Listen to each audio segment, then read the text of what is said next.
அடுத்ததா சூரி சார் இந்த மாதிரி புலி சிங்கம் இதுக்கு நடுவுல ஒரு என்ன சொல்றது ஒரு வேட்டைக்காரன் கொஞ்சம் மிஸ் ஆச்சுன்னா அதுக்கு அடிச்சிருன்ற மாதிரி அந்த பர்ஃபார்மன்ஸையும் விடக்கூடாது. அப்புறம் படம் ஆரம்பிக்கும் போதே வெற்றி சார் சொன்னாரு, நான் வந்து சூரிக்கு ஒரு மீட்டர் செட் பண்ணியிருக்கேன்ப்பா இந்த படத்துல விடுதலையில, தயவு செஞ்சு அந்த மீட்டரை வந்து நீ தாண்டிடாத, அதான் உனக்கு நல்லது, சூரிக்கு நல்லது அப்படின்னாரு. நானும் சூரி சாரும் கையில அந்த டேப் மீட்டர் மட்டும் வச்சுக்கல, மற்றபடி வந்து அண்ணா இது வந்து சார் சொல்லியிருக்காரு, இதெல்லாம் பண்ணக்கூடாதுன்றதுல நாங்க கிளியரா இருந்தோம். ஆப்வியஸாவே சூரி சார் வந்து பயங்கரமா கேள்வி நிறைய கேட்பாரு.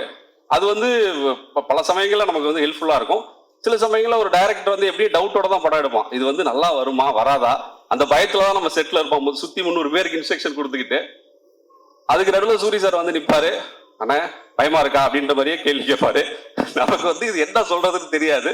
அப்படியாக எனக்கு அவருக்கு வாடுது. சின்ன விஷயங்கள்லாம் கூட பார்த்து பண்ணுவாரு. ஒன்மோர் கேட்கறதெல்லாம் கூட லைட்டா மூடி கலைஞ்சிருக்கேன், ஆனா 2 தடவை கண்ணு சுமிட்டிட்டேன் அப்படிம்பாரு. இல்ல சார் அது ஃபுட்டேஜ் அவ்வளவுதான் வரும் நமக்கு, அந்த 2 தடவை வராது. இல்ல ஒன்னு எடுத்துக்கலாம்னா அப்புறம் வேணா நம்ம பாத்துக்கலாம், சரி ஓகே இப்படின்ற மாதிரி நாங்க ஸ்பாட்ல ஒர்க் பண்ணது அப்படிதான் இருந்தது. என்னன்னா ஒரு சூரி சாரோட அந்த சிச்சுவேஷன் எனக்கு புரிஞ்சுது.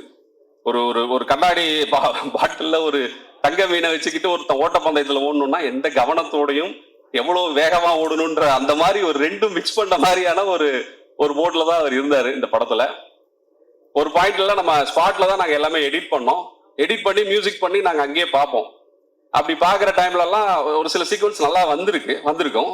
அந்த டைம்ல அதை பார்த்துட்டு சூரி சார் வந்து என்கிட்ட கேட்பாரு, அண்ணே நல்லா வந்திருக்குண்ணே அப்படிம்பாரு.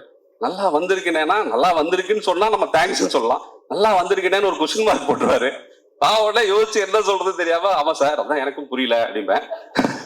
சரி என்ன பண்ணலாம் அப்படின்னும் போது, சரி சார் எப்படி எல்லாரும் பார்ப்பாங்க, பார்த்ததுக்கு அப்புறமா ஒண்ணு தெரிஞ்சிடும், ஆமாண்ணே சரிண்ணே ஓகேண்ணே அப்படின்ற மாதிரி இப்படி படம் பார்த்து முடிச்சவளே